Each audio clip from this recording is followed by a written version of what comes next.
Everyone, welcome back to my YouTube channel and thanks for tuning in to another episode of Sustainable Fashion 101.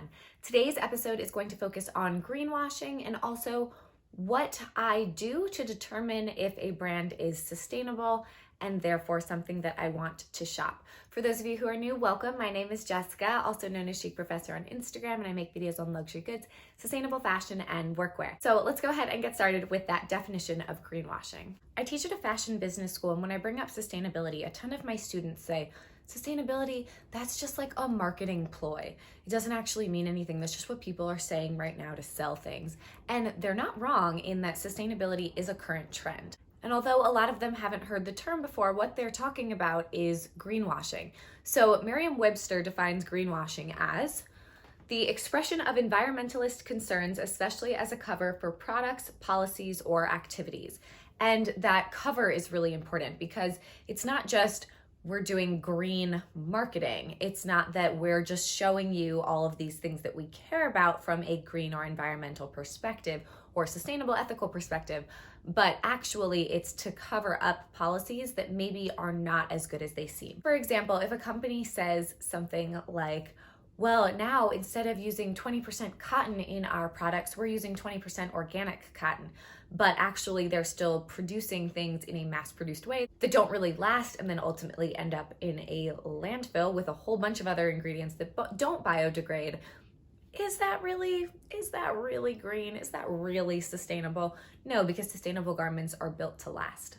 So that's kind of a greenwashing ploy. And there's a specific company I'm thinking when it comes to that. The specific company that sort of comes from is H&M. H&M is allowed to claim anything in their conscious line if a certain percentage of the materials used are considered organic or natural materials, but it's not all of them.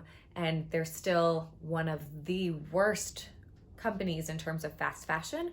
So they're still producing in this just generally a ginormous amount of stuff, and that has become one of the biggest issues in terms of fashion and sustainability. H&M is a little bit of a difficult example though, because H&M Corporation was just voted one of the top 100 sustainable corporations.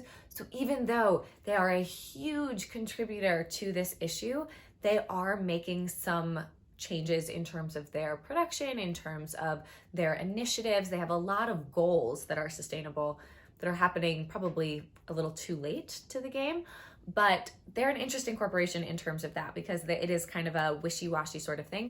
While I won't shop H&M or any place that is really fast fashion, I have to say that if H&M makes some small changes, that is going to have a much bigger impact on the world than if a bunch of small indie sustainable brands that I might love make great garments. Their scale is so big that those little changes make a big difference. So I can't fully knock H&M and say they're a horrible company. They are definitely doing better than other fast fashion brands, but that's not something that I would support. So to get into that aspect of this video, the way I figure out which brands to support is by doing my research. Someone commented on one of my recent videos saying it shouldn't be the responsibility of the consumer to do all of this research, and I agree. And it sort of stinks that that's where we are, but it is where we are right now. And so we just kind of have to do our research and pay attention and think about things, make sure that we're not just falling for greenwashing scams. So I have a handful of brands that I absolutely adore, and I don't really think I've added many more to my thought process. I've talked about all these brands before. I've had some videos specifically on sustainable brands that I shop and recommend, so I will link those down below. But if I come across a brand that I don't really know much about, what I do is I go onto their homepage. If their homepage doesn't say anything, I say, okay, well, let me check out their About Me section, the About Us company section, or the frequently asked questions. And if there is no mention of sustainability or no mention of any kind of regulations, that's a clear no for me. I just have to move on from that, and I just won't buy that product even secondhand, because I'm trying to really showcase brands that I care about. So even from a secondhand perspective, I'm not adding anything else into my collection that is not sustainable. Now, quick disclaimer again, sustainable fashion is not possible. You can't have something that's 100% sustainable that is consumed in the way that fashion is. So sustainable fashion, right, take that term with a little bit of a grain of salt, but companies that are really trying to make a difference are the ones that I want to support. If they do have something written somewhere on their website, then I tend to really read that statement very closely. Are they just saying a bunch of key terms without actually following up? Are they transparent in what they're doing where you can actually check out their supply chain? They're very honest about who made their clothes, where their materials are coming from. Some of these companies may not be doing things that we consider to be 100% the best way to go for sustainability. For example, the Made in the USA debate is definitely a debate. Yes, technically, something that's made in the US should have more strict regulations. It should also have a smaller carbon footprint to get those garments to you if they're made in the US rather than coming from across the seas.